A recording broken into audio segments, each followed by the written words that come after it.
be sitting up there with a title belt, but after a little while now, how do you rate your own performance and what was your feelings on the fight? Yeah, I would rate my performance a 5 out of 10. I could sit here all day and make excuses. I could have zigged when I should have zagged. I could have, it was a timing thing because I was off. But that's not the cloth. That's not the cloth that I was cut from. So I'm not going to make excuses. There's a reason the front window is bigger than the rear view. So, it's in the past now. I'm not going to worry about the past. I'm going to focus on what's next. There's a guy that's been talking a lot of shit to me in the media. Stephen Wonderboy Thompson. Everybody thinks he's a nice guy. He's had a lot to say about me. So I'd love to see him say that to me in the cage, in the octagon. What exactly has he been saying about you? Oh, he was just saying some stuff before the fight. Oh, he's going to get his jaw broke. Oh, this and that.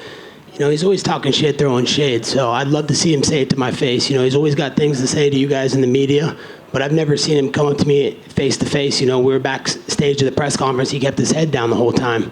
So he always has things to say. I'm a man of my word. I say things to people when I look them right in the eye and I say, let's do it. Let's go in the octagon. So, I'd love to see him, sometime next year. And, we've been at the top of the division for the longest. We're two guys that have never fought that have been at the top of the division for years. So, I think that's the fight that makes the most logical sense next. I know you say you don't want to make excuses, but bear in mind the inactivity that you've had to have over the last couple of years. Would you like to get back in there as soon as possible and try and compete more regularly to maybe help with those timing issues you mentioned? Of course, I want to be an active fighter. I want to be a company man. I want to be a guy that, comes out here and puts on performances and shows for the UFC and makes them money as regularly as possible. I don't want to be getting sucker punched in the street and take more damage in the streets than I ever took in the octagon. So, I need to get my timing back, and I will. I'll go back to work. I know what I need to work on, and I held back a lot in that fight. So I don't even feel like I was in a fight. It feels like I just was in fucking a practice round. So, I'm a lot better than that, and I'm still 35 years young, and my best is yet to come. Did Leon do anything in there that surprised you? Did his wrestling surprise you? He managed to get you down a couple of times and vice versa, but did he surprise you at all? No, he didn't surprise me at all. I thought I had rounds 3, 4, and 5. Started out a little slow in the first 2 rounds, but those rounds still felt like toss-up rounds. But, he's the champion, so I know I had to go out there and take it from him. But, I'm very grateful for bringing out Donald Trump tonight, the most famous person on the planet. He's done so much for my career. I'm thankful for the man he is, and I'm thankful for what's to come. I'm going to be on the campaign trail with him. I want to help him get reelected. I want to make sure that there's no more rigged elections here in America, and we need to stop these wars. That's the biggest thing. Look at all the wars going on. He kept peace in the Middle East. There was no war that he led us into. So he kept our borders safe. He kept inflation down. You guys can all hate him, but look at what he did for all your guys' bank accounts. Like, your bank accounts were so much better under him. Gas was $2 a gallon. You go to the grocery store and it's 300% uprise with Biden in office. So Trump did so many great things for this country, and I'm looking forward to seeing what his next move is and getting him elected in 2024.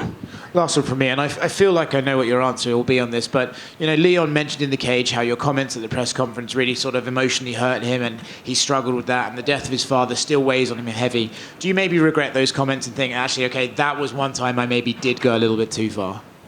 Not at all. Why would I have sympathy for a sex trafficker, someone who's impacted and hurt a lot of people's lives? The truth always stings the worst in the world. So, no, I don't feel bad about that at all. Let's talk about all the victims that he left behind that are surviving of the trauma and the turmoil that he put these people's lives through. So I don't feel bad at all. Why would I feel bad for a criminal? Colby, right here. You've kind of put yourself in a position where people want to see you fight, whether there's a title on the line or not. You versus Jorge is one of those random non-title fights that headlined a pay-per-view, but that was like a heated rivalry that sold. Is Wonderboy a big enough name or a big enough dance partner that you two could headline a pay-per-view, or do you view him as like, oh, this is a fight night headliner against him? I don't make those decisions. Those are way above my pay grade. That's up to Hunter Campbell, Dana White, Ari Emanuel. Whatever they see fit is best for the business. I'm a company man. I want to do the biggest and best business in this company, but I do feel like that's a premier matchup in the welterweight division. We've been at the top of the division for years, and we've never crossed paths, and he's had a lot of things to say about me. Oh, Colby this, oh, Colby that. So, I'd like to see him say those things to my face in that UFC octagon. You also had a lot of things to say about Sean Strickland. Sean Strickland obviously said a lot of things about you at the press conference the following day. He was in attendance. I'm curious if, say, he doesn't come out on top against Dricus, is that a fight you would be entertained at all, just considering the history of words between you two? Of course, he's been running his mouth, and nothing he say makes sense. Oh, Colby goes to the cops. Bro, you called the cops just a couple weeks ago, dude, when there was someone at your front door, and then you pistol whipped him in the middle of the street. So I think he needs to worry about what he's got to get through with the justice system first before he even talks about fighting. That guy's a train wreck, dude. That guy's for sure going to do something stupid in the next couple of years, and we're all going to be talking to the media about this and that, about how bad decisions he makes. So, of course, I'd love to shut his mouth. There's a reason he couldn't cut it at 170. This is the toughest division in the UFC. Everybody knows that. Most people on planet Earth walk around this weight. So, if Sean wants to go, let's do it. That's an easy fight for me. Well, going off of what you said a little bit ago, did you hear that he had to be escorted out of the arena because he jumped at Dricus? I did not hear that, but I'm not surprised. That guy does not make very good decisions, and he's a liability to the company. It's sad what he's done. I feel bad that the UFC has to deal with him as the champion. You just don't know what he's going to say next or what he's going to do, and whose lives he's going to put at harm and risk. So that's embarrassing, dude. Like, you're at a professional event, dude. You're going to fight the guy in a couple months. What are you doing, man? Like, you're going to get your opportunity to do whatever you want to him, but Dricus is class act, and I got a lot of respect for him. I hope he knocks Sean unconscious. Colby, right here in front of you. Looking at your expression when the decision was read, you seemed a bit surprised. At that moment in time, did you think that you had done enough? I did. I thought the third, fourth, and fifth round were mine. The fifth was mine easily. The fourth I thought was mine as well, too. And, I thought I did enough in the third. He didn't put any damage on me. He got a couple low kicks, but then I started checking him at the end. So, I thought I had the win. I thought I did enough. But, the judges have never favored me. They hate me because I support Trump. And, everybody hates Trump in this building. So, it is what it is. Life goes on. Did you talk to him at all after the fight? No, I haven't had a chance to talk to him yet. I'll probably be able to talk to him after that, and just thank him. Just thank him so much for coming out and making this a spectacle, and all the support he gives to me and shows me. He gives me American Dragon energy every time I talk to him. He uplifts me and makes me want to be greater. So I thank Donald Trump so much for believing in a small kid from Springfield, Oregon, a nobody. I came from a blue collar family, and I had nothing, and now I have a lot of things, and now I have the most famous person in the world on speed dial that I can call at any time and get advice from. So, I just feel upset that I didn't stick to the game plan that he had told me, and but it is what it is. Like I said, life goes on. I think I can come back from this stronger and face this adversity head on, and I'll see Leon again down the road. And you did have the chance, it seemed like, in the cage afterwards to talk to.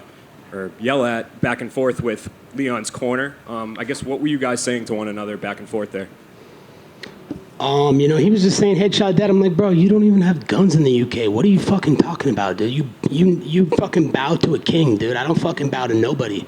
We have fucking constitutional rights in America. So the guy is just blah, blah, blah, blah, blah. He's got nothing fucking to say, just the guy's fucking fake news. Everything he says that comes out of his mouth is just a fucking joke. So, I didn't really have anything to say to him. I was just kind of laughing and just saying, dude, what are you fucking talking about, dude? You're fucking nobody. You never fought in a cage. You never been in the UFC octagon. What have you accomplished in your life that makes you think you can talk about one of the all-time greats of the welterweight division?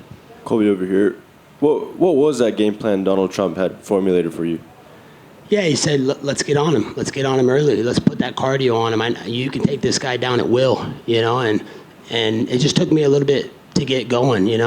My timing was not there early on, but, Leon was switching a lot to orthodox. I didn't expect that as much as he was in orthodox, so it kind of switched up my game plan. So I was preparing to take him down on that right leg, and he kept putting the left leg in the lead, and I was kind of confused. So, it was more just the timing issue, and, I still thought I did enough, but... God bless Donald Trump for fucking everything he's done for this country. He's the greatest American and the greatest president in history. And I know you just showed your adamance towards fighting Wonderboy Thompson next, but there was another welterweight out that fought tonight, Shavkat Rakhmonov. If the UFC decided to go down that route, is that something you would welcome, fighting Shavkat Rakhmonov next? It doesn't really make sense. I think, Wonderboy has a bigger name. It's a bigger fight for the division, bigger business for the UFC. I'm the company, man. You know, whatever the UFC wants. You know, I fought the pound for pound #1 guy. That's the pound for pound #4 guy in the world. That's him, and I feel like I wasn't even in a fight with him. So, you know, it just shows how good I am and what I'm capable of. So anybody the UFC wants to do, you know, but, you know, I'm looking towards Wonderboy. He said some things, and I have my bad taste in my mouth about him right now. So I want to settle that beef in the octagon. Fair enough. And Sean O'Malley and Chito Vera are headlining the Miami card in March. Dana just announced a couple fights for that card. Would you be welcome to being added to that card, given obviously it's in Miami? You know, of course I'd love to fight in Miami. You know, 305 is my home, man. 305 is giving me everything. You know, I'm the king of Miami, so, you know, I'm going to go back to the drawing board, see what Dana and Hunter and the UFC want to do. But, you know, I'm a company man. I'll show up anytime, anywhere, anyone. So it's a possibility, but, you know, I got to get back, see, you know, make sure I'm healthy with my feet, and I'll talk to the UFC after that. Thank you. Colby, down here to your right. In the build-up to this fight, you said there wasn't anything that Leon Edwards had done during his reign that had impressed you. Has that changed now that you've shared the octagon with him? No, nothing impressed me. I mean, honestly, I don't feel like I got in a fight. What did he do that separated himself from me? How did he show that he was like this level above me? He didn't show that tonight. He didn't knock me out. He didn't wobble me. He didn't fucking win every round decisively. You know, it was a competitive fight. Could have went either way. You know, it depends on what judges are sitting in the booth that night. We know how the judges are, so... No, nothing impressed me. And the guy's boring, man. He's mumbling and drooling most of the time when he's talking. Like, the guy's not likable. He has no redeeming qualities. So, you know, I feel bad that the UFC has to deal with him, you know, in business and as their champion. You know, it's a pathetic excuse of a champion. And this is the third time you've come up short in the undisputed title fights. Which one hurts the most? Is it this one or maybe the first one to Kamara? Yeah, that's tough.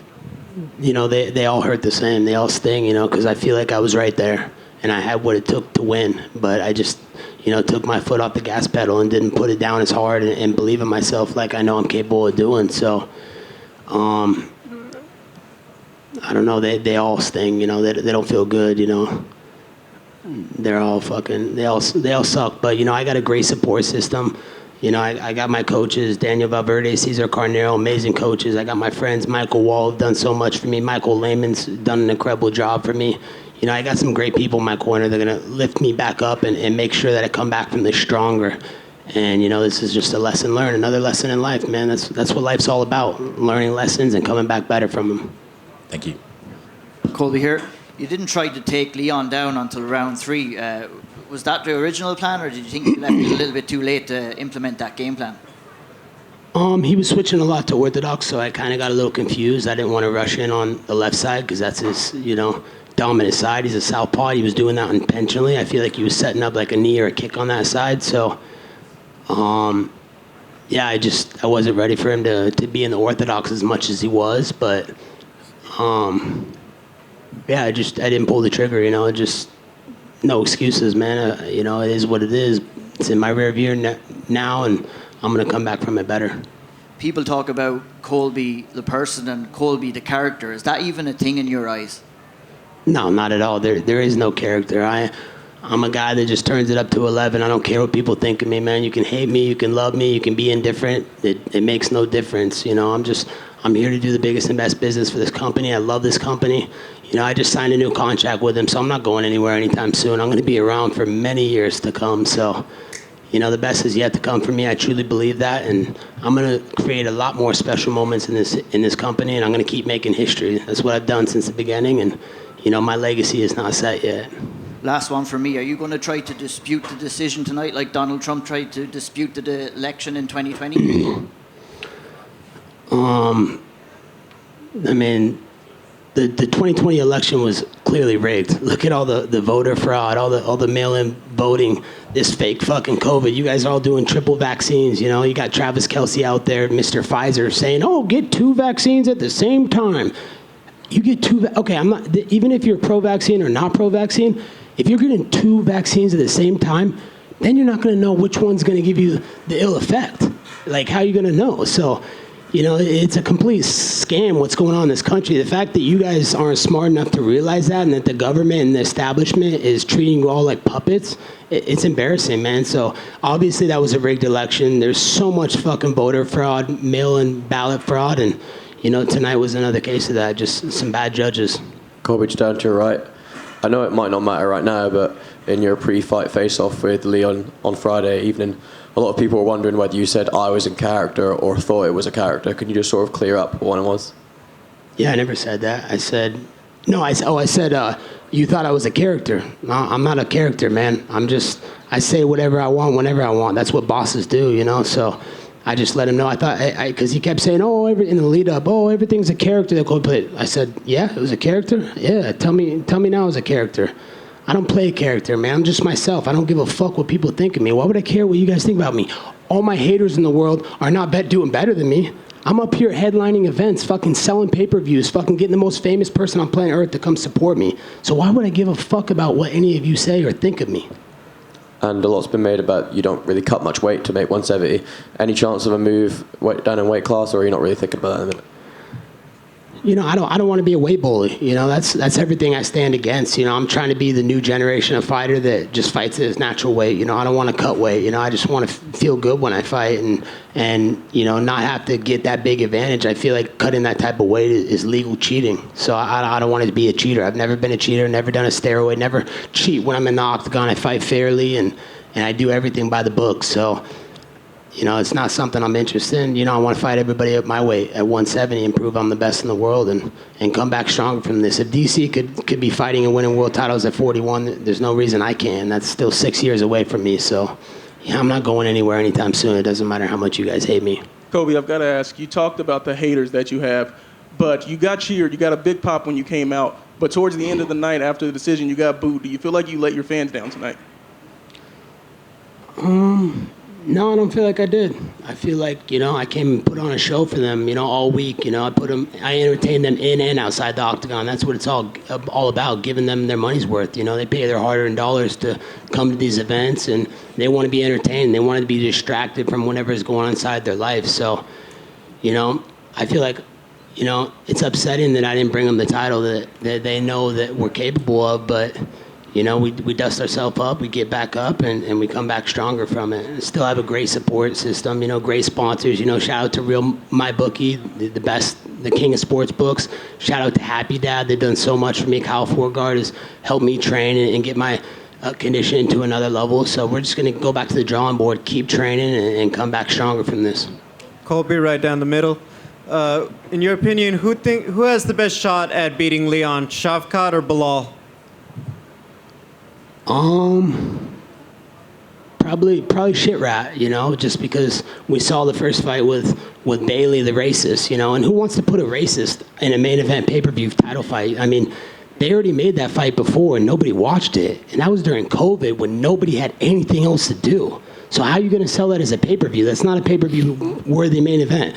Put shit right up there. Let's see if he's as good as all the hype says, and you know, let's see how that goes. You know, I think that's a fight for the fans, and I think that's the direction the UFC should go.